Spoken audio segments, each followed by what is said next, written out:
चारों के नाम होते हैं पी क्यू आर एस, और पी क्यू आर एस को अनुपात में रखते हैं कि व्हीटस्टोन सेतु का आविष्कार किसने किया है? तो चाचा ने किया है। यानी आपसे एग्जामिनर कौन से क्वेश्चन करने वाले हैं? हमने टॉपिक लिया है व्हीटस्टोन सेतु कि सर व्हीटस्टोन सेतु क्या है।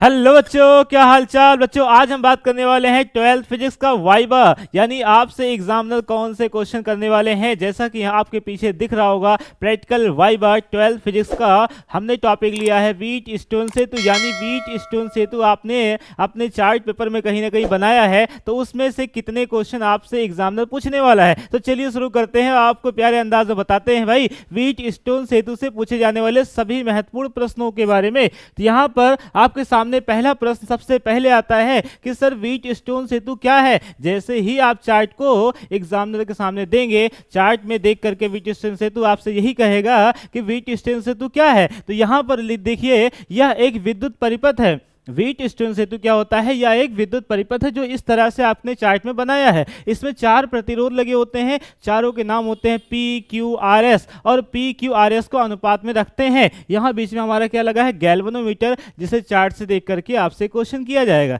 तो इस आंसर को अच्छे से आप स्क्रीनशॉट ले लेंगे, याद कर लेंगे। यह एक विद्युत परिपथ है, इसका इस्तेमाल किसी अज्ञात प्रतिरोध, जिसको हमें पता नहीं है, अज्ञात प्रतिरोध का मान निकालने के लिए किया जाता है। और व्हीटस्टोन सेतु के क्या कहते हैं भैया? इसे व्हीटस्टोन ब्रिज भी कहते हैं, यानी सेतु, राम सेतु, ठीक है, इसको क्या कहते हैं? ब्रिज, ठीक है। चलिए भाई, आगे क्वेश्चन जो कहा है वो क्वेश्चन है कि व्हीटस्टोन सेतु का आविष्कार किसने किया है। तो चाचा ने किया है। व्हीटस्टोन सेतु का आविष्कार किसने किया भाई? यहाँ सैमुअल हंटर क्रिस्टी, ठीक है, हंटर भाई साहब ने किया है अपने व्हीटस्टोन सेतु का आविष्कार। उसके बाद आपके पास क्वेश्चन जो बनता है वो है व्हीटस्टोन सेतु कब सबसे अधिक सुग्राही होता है, सेंसिटिव होता है। ठीक है, सुग्राही का मतलब होता है सेंस कितना कर पा रहा है। तो व्हीटस्टोन सेतु तब सबसे ज्यादा सुग्राही होता है जब इसकी चारों भुजाओं में प्रतिरोध लगभग क्या हो? बराबर हो। यानी इसकी जो 4 भुजाएं हैं, जहां 4 प्रतिरोध लगा है, वो चारों क्या हो जाए? इक्वल हो जाए। 20 ओम 20 ओम 20 ओम 20 ओम, चारों क्या हो जाए? इक्वल हो जाएंगे। तो ये सबसे ज्यादा सेंसिटिव होगा, सुग्राही होगा। उसके बाद कहा है व्हीटस्टोन सेतु संतुलित कब होता है?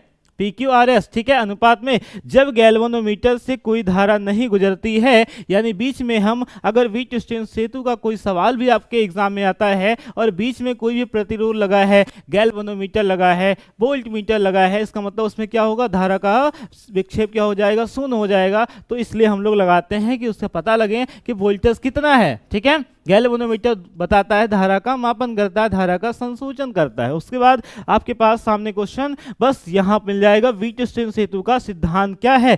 व्हीटस्टोन सेतु का सिद्धांत क्या है भाई? तो ये है व्हीटस्टोन सेतु का सिद्धांत शून्य विक्षेपण पर आधारित होता है। किस पर आधारित है? शून्य विक्षेपण पर आधारित है कि बीच में कितना इसका वोल्टेज है, या इसमें धारा बह रही है या धारा नहीं बह रही है। उसके बाद क्वेश्चन है भाई, व्हीटस्टोन सेतु में गैल्वेनोमीटर क्यों लगाया जाता है? ब्रिज, ब्रिज मतलब सेतु, ब्रिज में करंट का प्रवाह पता लगाना होता है। भाई इसमें करंट आ रहा है कि करंट नहीं आ रहा है, तो करंट का पता कौन लगाता है? गैल्वेनोमीटर लगाता है। ठीक है, तो बस आज के लिए इतना ही क्वेश्चन। बाकी और सारे ट्रांसफार्मर के, गैल्वेनोमीटर के, डेनियल सेल के ढेर सारे हमने प्रैक्टिकल वाइवा से इसी चैनल पर ढेर सारे वीडियो बनाए हैं। वीडियो को, चैनल को विजिट करें। ऑल द बेस्ट, मिलते हैं एक नए वीडियो में।